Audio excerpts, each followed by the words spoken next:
Hi everyone, my name is Kaitlynn Tran, and today I'm going to be talking about how the moral foundations theory and confirmation bias work together in recent news of artificial intelligence. So first, what is the moral foundations theory? It's the idea that depending on what side of the political spectrum you stand on, you're going to be more receptive to different ideologies. And in this graph on the bottom axis, we have the party ideologicals. We have very liberal to very conservative. And then going up and down, we have if the respondents in this research study were very endorsing of it or if they rejected the idea. And the conclusion of this study showed that if you are more liberal, you will be likely more receptive to ideas of care and fairness, while if you are more of a conservative voter, you will be more receptive to loyalty, authority, and purity or sanctity. And an example of this are the first bullet point. We have two examples of slogans that could be used if we wanted to advocate for environmental justice.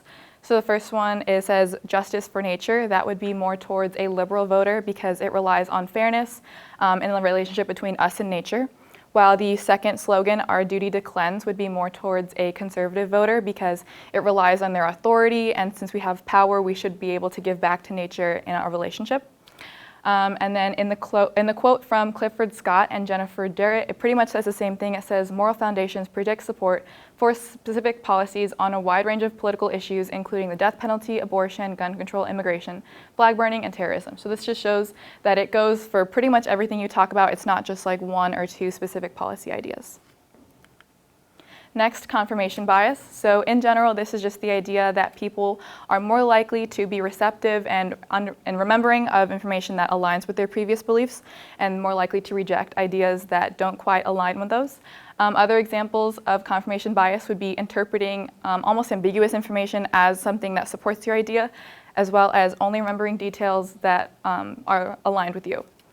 And in a study done by Duke researchers, they found that there was a very little change in people's positions after being presented with evidence.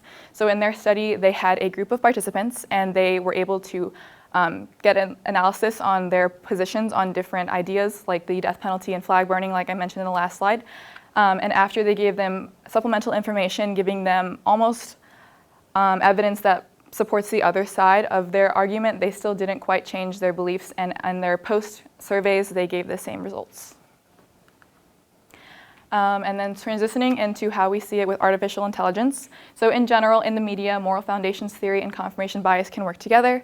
So for example, if a politician is speaking on a topic that they really feel strongly about, they are more likely to think of their position, whether it's conservative, liberal, and they will use those buzzwords to get their constituents to hone in on their message.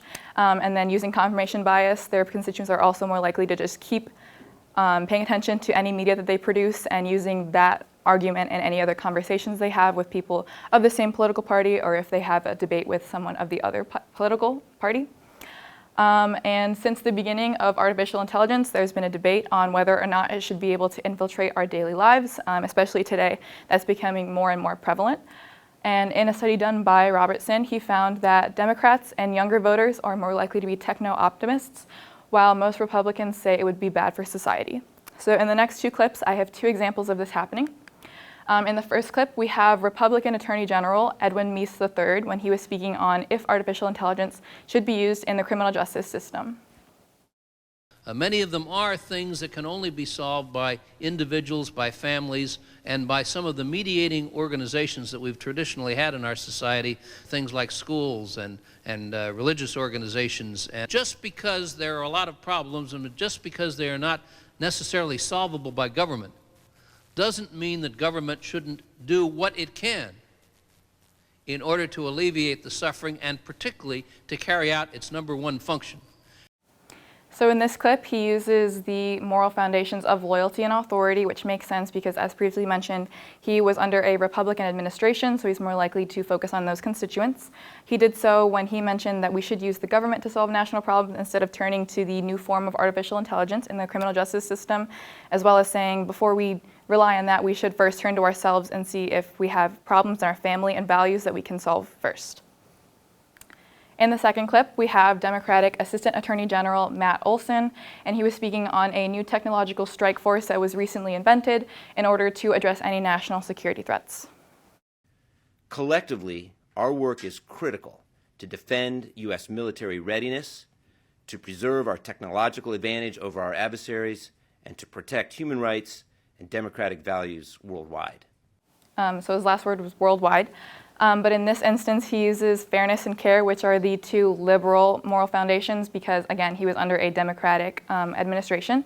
And he did this when he mentioned that we should use this in order to make sure we can aid in military preparations, as well as having the mission of the strike force being protecting human rights worldwide. In both of these examples, they were able to use those keywords to hone in on the moral foundations of their constituents in order to get widespread support for their message. And these are my sources. Thank you.